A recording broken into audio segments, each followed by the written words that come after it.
What is up folks, you're the Budget Monk, and welcome to my How to Own His Byzantium tutorial on the patch 1.3, the Emperor update. So getting right into things here, I'm going to be deleting the fort in Moria the same way we did in the previous patch, as it's actually a financial detriment. I'm going to be building up my infantry to be 1 over my force limit, and I will be taking out a loan here right off the bat, building a light ship bark in Constantinople. As I fiddle around with the estates and some of the new systems in 1.3 before we get started here, the game is paused, and I just want to explain to you guys that why you should be building light ships. I'm going to recommend you build light ships just like I am myself, as you're about to see, and the reason is quite simple. It's because of 2 reasons. Number 1, we're actually not going to have any issues defeating the Ottomans at sea whatsoever. By using this strategy, we're going to have a complete naval superiority. The second reason we're going to be building light ships is because they're extremely sailor efficient. So you can see here that a galley actually has 12 cannons, whereas a light ship only has 10 cannons. However, a light ship only costs half as much as a galley in terms of sailors. And you can take out the loans to hire the light ships or the galleys respectively, but it's the sailors which is the biggest limiting factor in the beginning of the game. So in terms of diplomacy, I like to guarantee the knights right off the bat, and the reason why is that is all that it takes to prevent them from actually raiding your coasts. But this is also going to help enable us to actually ally them, which is exactly what we're looking for. Otherwise, you should be creating spy network inside of the Ottoman Empire and improving relations with the knights and the Albanians throughout the course of this war. So with that being said, we're going to be automatically transporting our troops over towards southern Greece, and the first war we're going to be declaring here is actually upon the new tag in southern Greece, Epirus. Now we're going to begin with the core there in one of their provinces, and that's actually going to result in the reconquest CB, meaning that we can attack them on the first day that you can attack somebody, which is the 11th of December. From my experience, it seems about 50% likely that you can attack Epirus without him actually allying anybody before the beginning of the game. If you're desperate, guys, and you really need an Ottoman win, you're really struggling with this, then I definitely recommend just cheesing it and starting again if he actually allies somebody. With that being said, out of the nations that he allies, which seems to be typically Genoa or the Knights, I've had a lot of success actually defeating them, and if it is the Knights or Genoa, you actually have the ability to separate piece them and take some of their land. On the other hand, it's not crucially important that you take this war against Epirus at all whatsoever. You can take the approach much like the previous patch in 1.28 and just manhandle the Ottomans directly, going straight in against them as soon as possible. The major advantage of this war is we're going to be taking 1 core, which allows us to actually recruit another light ship from their province, but also we're going to actually vassalize Epirus themselves in the remaining island. This is going to allow us to actually adopt their navy, and this is what's going to trivialize the naval warfare against the Ottomans when we attack them directly, is the additional galleys and so on from Epirus himself. And speaking of recruiting light ships, you can see that I'm slamming down the loans and recruiting light ships from the southern Grecian provinces now that my infantry has finished also. So there it is, your peace deal should be to take your 1 core to vassalize Epirus and actually enforce religion on them, as well as taking a few ducats. Now that we are at peace, we should have no issue allying the Knights in Albania. Of course, both nations are going to provide a navy, but Albania is going to provide his legendary ruler general Skanderbeg as well. If you guys are building light ships like I recommend, you're going to be looking for that magic number of 24 naval units in your fleet. Now that's going to be your starting navy reinforced up to 24. This is going to give you the appropriate amount of cannons, which is going to be 100 per level of the fort. In this case, we're looking for the ability to actually naval barrage his coastal provinces. So at this stage, you're literally going to be sitting back and building light ships. With that being said, I'm going to jump forward to where I actually declare the war. Now keep in mind that I haven't finished building my navy, and many of my naval units are actually being reinforced from each province. They're just going to take a few months to finish up here when I declare this war. So here we are ready to declare war on the Ottomans. We're going to be going over a few things here before we get started. I have hired the Free Company Militia, or the 4 mercenary unit band, and I recommend that you do the same thing to help you defeat the Ottomans at land. Otherwise, what's fundamentally important about declaring this war against the Ottomans is that your offensive naval units are stationed here in the Sea of Marmara.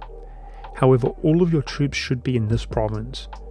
You're going to be transporting using your 6,000 transports, 6,000 units to Constantinople, and you want to make sure that they are arriving on the 2nd of the month. Otherwise, your troops should also be moving from this province into Athens, and they should be arriving at the 1st of the month. As we move on to the 1st of the month here, where we're going to be declaring this war, I want to show you guys a method in how you can promise the Knights land and not actually have to fulfill that promise without the drawback of experiencing the penalty from breaking the promise either. So you can see here that the Knights will join the war if we actually promise them land. With that being said, my vital interest provinces are all of my unconquered cores. You can go ahead and go around and put everything vital. This is going to make sure that your allies essentially give you those provinces. If we take a look at the knights, you can see that they do desire some stuff inland, meaning that we want to overlap our vital interest with their vital interest to basically body block them out of those provinces. With that being said, as long as there is some land remaining that is either vital or strategic for him that you have not made vital, you will be able to call him to arms. However, in the peace deal, he's not going to be foolish and desire to take these provinces that are inland. In fact, they're not even going to be within coring range.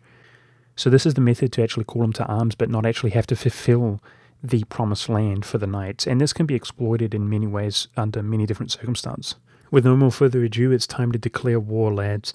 You can see here that he's allied to AQ, and I have noticed that it's extremely often the case that he's allied to AQ. They do also have the ability to ally the Crimea, however, it really doesn't matter which nation they ally. It's just going to come down to a little bit of nuance in regards to how you're going to play the war, because your major objective is going to be piecing out his ally, as well as what you're about to see here in terms of the opening months. And with our way being paved by the naval units in the Sea of Marmara here, we should be able to move into the ungarrisoned fort across the strait in Anatolia to be able to take that within the first month. I've also had a huge amount of success in this patch by having the sheer amount of troops here in southern Greece moving into Cyrenaic before the end of the month, also before that fort becomes garrisoned. It's very important, obviously, that Skanderbeg attaches to you, and it should be a huge priority here to use your numbers to go into Cyrenaic to prevent him from actually defending it with one stack, but also trying to attach the Skanderbeg units. In my case, Skanderbeg attached very easily, but it can be a pain in the ass. Upon locking down both of these initial forts, you should have one major objective in mind, and that is to separate piece his ally. These 6,000 regiments on the Anatolian side are very key, and it's going to be very important to use them efficiently regardless of whether you're fighting the Crimea or AQ. So after occupying Bega and effectively blockading the strait so the Ottomans can no longer walk onto Anatolia unless they rule the seas, I like to actually make sure to place one unit inside of any of his forts on the Anatolian side which actually do not have a fully reinforced garrison. Remember, we have the Knights, Albania, Athens and Epirus's navy on our side, meaning we're going to have complete and utter naval dominance whether we're fighting the Crimea or not. If the garrison is low within any of these forts that are coastal, we're able to naval barrage it. And I love to use one unit to be in there to actually maintain the low level garrison so that at any stage throughout the course of the war we can naval barrage and assault that fort. You will notice in this current patch the Ottomans do not simply box everything and walk into Constantinople. However, there is a lot of RNG variables I noticed from testing. Sometimes they do go into Constantinople, but they almost always do split up their two stacks. So you might think, well, in that case you don't really stand a chance, do you, Budget Monk? The answer is, of course you do. This allows you to actually follow behind the Ottomans. If they occupy a province, like in my game they occupy Athens, they actually re-liberate Cyrenaic, well, it's not that big of a deal as long as that stack goes and settles on another location. What you want to do is to try to follow behind their stacks and actually put one unit on the fort, at least one unit, to prevent the garrison from growing. If you can achieve that, then you're going to exploit the fact that these can be artillery barraged by your naval units and assaulted back to under your control at a later date. Remember that it takes 100 cannons per level of the fort, meaning it takes 100 cannons to assault a fort level 1 and 200 cannons to assault a fort level 2. Unfortunately, a fort level 3, aka Constantinople, is too far out of that range. So this is the most precarious fort that we should be the most concerned about them actually successfully occupying. Needless to say, if they stand on Constantinople, make sure to enable that fort defense edict. And remember guys, we're not really taking battles so much, so advisors aren't going to be really relevant. They're just going to be sync for your finances. However, the fort defense advisor is relevant if they're sitting on Constantinople. If they're becoming very close to actually occupying Constantinople, what I like to do is box as many units as I can muster, including the General Skanderbeg, and bring them in against the other stack, which is hopefully nearby. This will very often actually force the AI to move off of Constantinople and to lose their siege progress, whether you actually win or lose the battle. You should fare pretty well with Skanderbeg. Now, if they do not move off of Constantinople and do not reinforce, then you're going to obviously go in immediately into Constantinople. And the advantage here is that the other stack has already been dealt with and it's sent into retreat. You're also able to sally forth from Constantinople, mustering an additional 3,000 units. I find with Skanderbeg at the helm that you can typically beat the Ottomans in a 1-for-1 battle as long as you outnumber them. Needless to say, it's very important, especially if you're taking battles, to meticulously carpet siege the Anatolian side so that he's actually unable to rebuild reinforcements there. And then after that, we're going to be using the 6,000 units to basically siege down AQ's provinces. We're going to be asking military access left, right, and center from Dalkara, the Mamelukes, whatever it takes to actually surround and occupy the provinces within AQ, and then use one unit to sit on his capital city, which will enable you to white piece him without actually taking the fort. Now, if you were fighting the Crimea, you would be using the units on the western side, of course. So I chose to take footage here from a game where I actually struggled a lot, guys. I took tick after tick after tick of progression on the capital city without occupying the province, while meanwhile they breach Athens and drop it incredibly quickly, as well as the war goal Selenik. But despite these things, we are winning, and despite these things, I had a lot of fun. I didn't even look at the peace deal. I went on beyond what I needed to achieve, I'm sure, in order to completely and utterly stack wipe and destroy the Ottoman Empire, as you can see. So I guess my strategy in a nutshell, guys, is to just attack the Ottoman Empire and just destroy them. I can really do it quite easily on normal difficulty. It's even not really that much of a challenge, and I hope that this gives you some insight and some strategy as to how you guys can do that yourself.